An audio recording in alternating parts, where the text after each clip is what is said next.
Most players walk past them without thinking. They sit between the penny slots and the high-limit room, quiet, less flashy, often less crowded. No cartoon themes, no giant animated dragons, just clean screens, heavier bets, and faster money movement. But here's what most people don't realize. A $2 slot machine is not just a penny slot with a bigger bet. It's built, tuned, and positioned differently, on purpose. And casinos understand exactly what kind of player sits down at these machines. Because the moment someone chooses a $2 denomination, the casino's behavioral model changes. The risk profile changes. The expected session length changes. Even the way staff watches the area can change. There's a reason for that. $2 slots sit in what casino designers call the behavioral middle zone. Not casual, not high roller, but high velocity bankroll territory. And that's where volatility becomes dangerous. Let's start with a common misconception. Many players believe higher denomination machines automatically have better odds. You'll hear it on casino floors all the time. Higher denom pays better. $2 machines are looser. High bets equals higher returns. The truth is more complicated. Yes, some higher denomination machines are configured with higher theoretical return percentages, but that number is calculated across millions of spins, not your session, not your night, not your bankroll. What actually changes at the $2 level isn't just return percentage, it's volatility behavior. Lower denomination slots are often designed for longer entertainment cycles, more small wins, more bonus triggers, more action. They're built to keep casual players engaged. But as denomination rises, designers often increase payout swing size, meaning wins get larger, but hit frequency drops.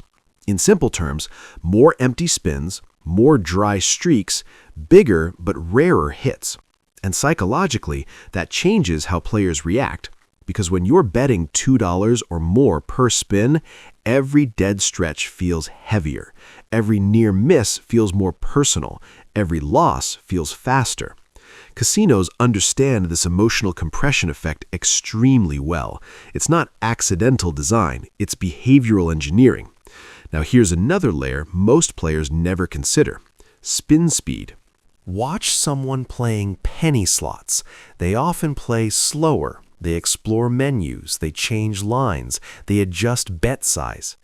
Watch a $2 slot player. The pace is often faster and more consistent. Same bet, same rhythm, repeat spins. Higher denomination play tends to produce more uniform spin cadence, and casinos love predictable cadence because predictable cadence increases theoretical hold accuracy. And the more predictable your play rhythm becomes, the easier your session is to model. That matters more than people think, because modern slot floors are not just games, they are data environments. Every spin, every bet size, every denomination choice feeds into behavioral tracking systems tied to player cards and floor analytics. And denomination choice is one of the strongest behavioral signals a player sends. Choosing $2 tells the system this player accepts higher volatility, this player tolerates larger swings, this player will likely play shorter but heavier sessions. And that changes how your play is interpreted from the first minute you sit down. But none of this changes the most important truth.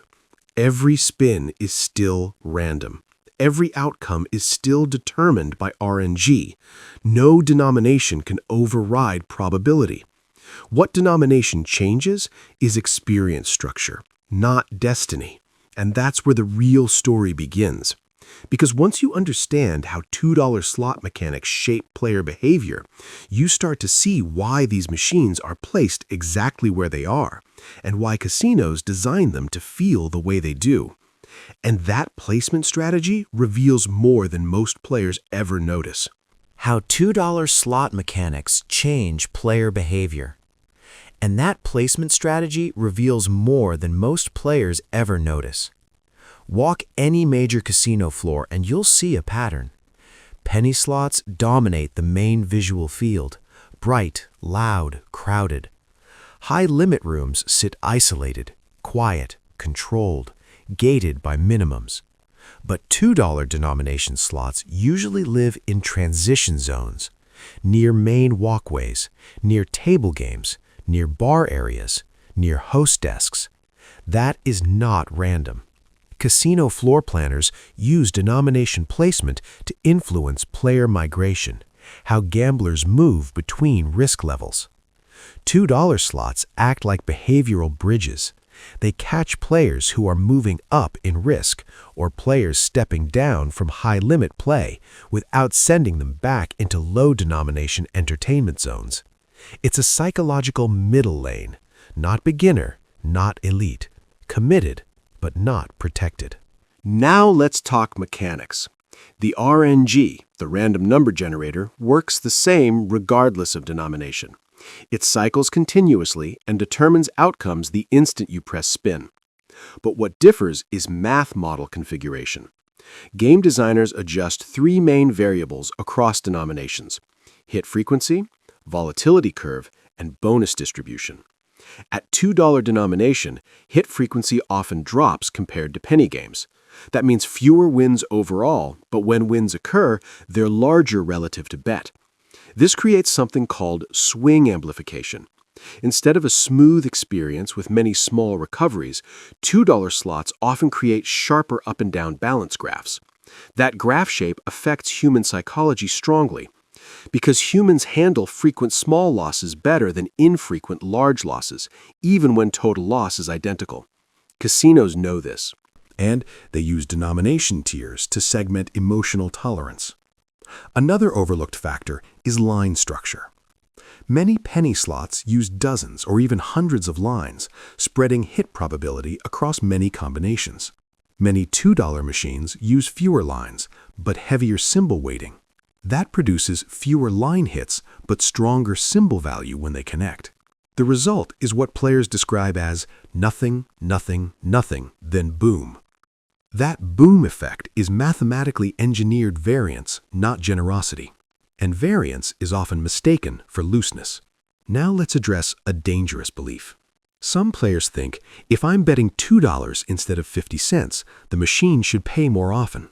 But machines don't reward courage. They don't recognize bet bravery. They only execute probability tables. Higher denomination increases payout size, not payout kindness. And here's where bankroll damage accelerates, because recovery opportunities shrink. On penny slots, a medium bonus might recover 30 to 50 spins worth of losses. On $2 slots, the same probability event might recover only 10 to 15 spins because each spin costs more. So recovery windows compress. And compressed recovery increases chase behavior, the urge to continue playing to regain balance. Casinos track chase behavior metrics carefully, and higher denomination players exhibit stronger chase curves per session. That's not an insult, it's behavioral math. But there's another side to this story. Why do some experienced players still prefer $2 slots?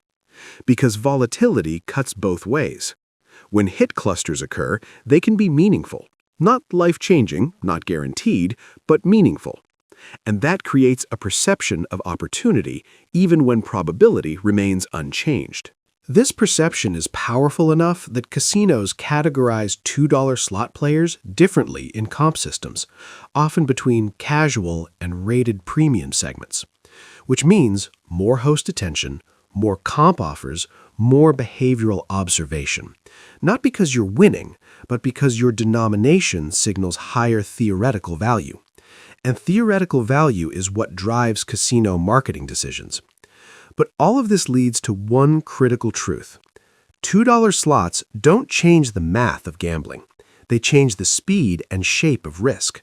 And once you understand that, you can finally see why experienced insiders treat denomination choice as a psychological decision, not a luck decision. And that leads to the final layer most players never hear discussed: what insiders actually watch before choosing these machines. What insiders actually watch.